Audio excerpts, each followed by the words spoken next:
Et nous accueillons Emmanuel Aguet, bonsoir. Bonsoir Valérie. Avec nous également sur ce plateau, David Apadou, tête de liste, les vrais enjeux pour la Réunion. Bonsoir David Apadou. Bonsoir. Alors, votre parti, l'UPR, a décidé de maintenir son agenda électoral malgré les attentats du 13 novembre. Vous critiquez d'ailleurs les autres partis qui se sont, dites-vous, pliés à la dictature de l'émotion ambiante. Ça mérite une petite explication. Oui, ce qui est scandaleux, je trouve, c'est que nous avons un gouvernement qui est une girouette. Le mois dernier, donc François Hollande et son gouvernement disaient qu'on pouvait ouvrir les frontières de la France à tout le monde. Et maintenant, on doit les fermer. Donc, les Français sont perdus. On ne sait pas par qui nous sommes dirigés. C'est aussi une façon de dire non, nous ne cédons pas à la terreur, on continue notre campagne, la vie Exactement, continue. on veut pas céder à la terreur. Ouais. Ce qui est grave, c'est qu'il n'y a pas très longtemps, M. Laurent Fabius, qu'on vient de voir à la télé, a fait une déclaration en disant que Al-Nosra, la branche d'Al-Qaïda qui se trouve en Syrie, faisait du bon boulot. C'est un secret de polichinelle que donc Daesh est financé régionalement par l'Arabie Saoudite et par le Qatar, et que la France cotise ces deux pays.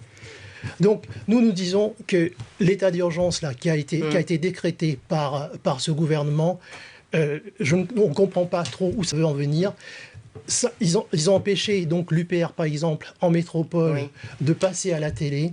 Et on voit constamment maintenant M. Hollande, M. Sarkozy et aussi Mme Le Pen à la télé qui font de la politique. David, nous trouvons ça très bas. La région est concernée par la menace terroriste. Le préfet l'a rappelé aujourd'hui encore. Donc concrètement, d'après vous, qu'est-ce qu'il faudrait faire pour davantage se protéger ? Écoutez, déjà, il faudrait avoir un gouvernement cohérent. On ne peut pas, d'un côté, donc, aider Daesh donc, en Syrie et renverser et participer à une guerre illégale, parce que je sache... Bon, aujourd'hui, on bombarde Daesh. Que je sache... Là, vous l'avez dit, la cohérence, selon vous, ce serait quoi ? Bachar al-Assad n'a pas demandé à la France ni aux Occidentaux de venir l'aider.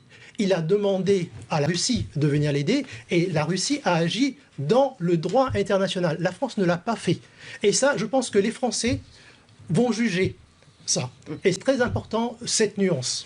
Alors, on va en revenir quand même au régional, mais juste pour définir peut-être l'Union populaire républicaine en quelques mots, est-ce que je me trompe en disant que, pour vous, la cause principale de tous les problèmes qu'on rencontre aujourd'hui en France, notamment, vient de l'Europe ? Écoutez, beaucoup des problèmes viennent de l'Europe. Regardez, on ne pourra pas résoudre le problème du chômage si on n'a pas la main sur la monnaie qui détruit donc nos usines, si on n'a pas la main sur les lois qui incite les délocalisations. Regardez, Giordano, qui faisait des chauffe-eau solaires, a pu délocaliser de la Réunion. L'Europe, c'est une cause de problème aussi pour la Réunion. Bien sûr, Giordano, c'est la Réunion. L'Europe positivement de Edena qui a été vendu, c'est à cause de l'article 63 du traité de l'Union européenne, qui permet la libre circulation des capitaux. Si on a un déficit qui est en train de justifier qu'on détruise le service public, qu'on est en train de réduire l'effectif ici, dans votre institution, c'est parce que donc l'Union européenne a organisé donc l'évasion fiscale des grandes multinationales qui ne payent pas leurs impôts sur la société en France et à La Réunion. Alors, si vous deviez accéder à la région, vous aurez des fonds européens à gérer, c'est sûr. Je vous remercie de le préciser, parce que les fonds européens, c'est encore un mythe. Au fait, c'est l'argent des Français. En 2014, l'Union européenne donc, a récupéré de la poche des Français 23,4 milliards d'euros. Et elle a restitué 14 milliards d'euros à la France.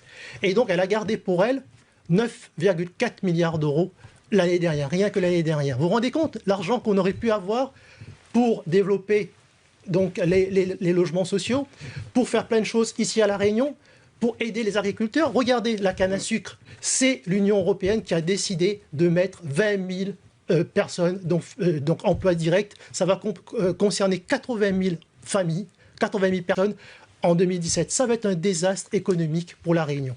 On a bien compris. Alors, la philosophie de la liste, on aura le temps de parler plus avant de votre programme. Ce sera jeudi soir, parce que pour des raisons évidentes, notamment le deuil national, le débat que nous devions avoir demain soir est reporté à jeudi. Donc, ce sera autour de Thierry Robert, Patrick Le Breton, vous-même, David Apadou et Mathias Payette de la liste des citoyens des Morennes. Voilà. Merci David Apadou. Emmanuel, nous vous retrouverons demain soir pour un journal des élections. Un drame est venu marquer le reste de l'actualité à La Réunion ce lundi.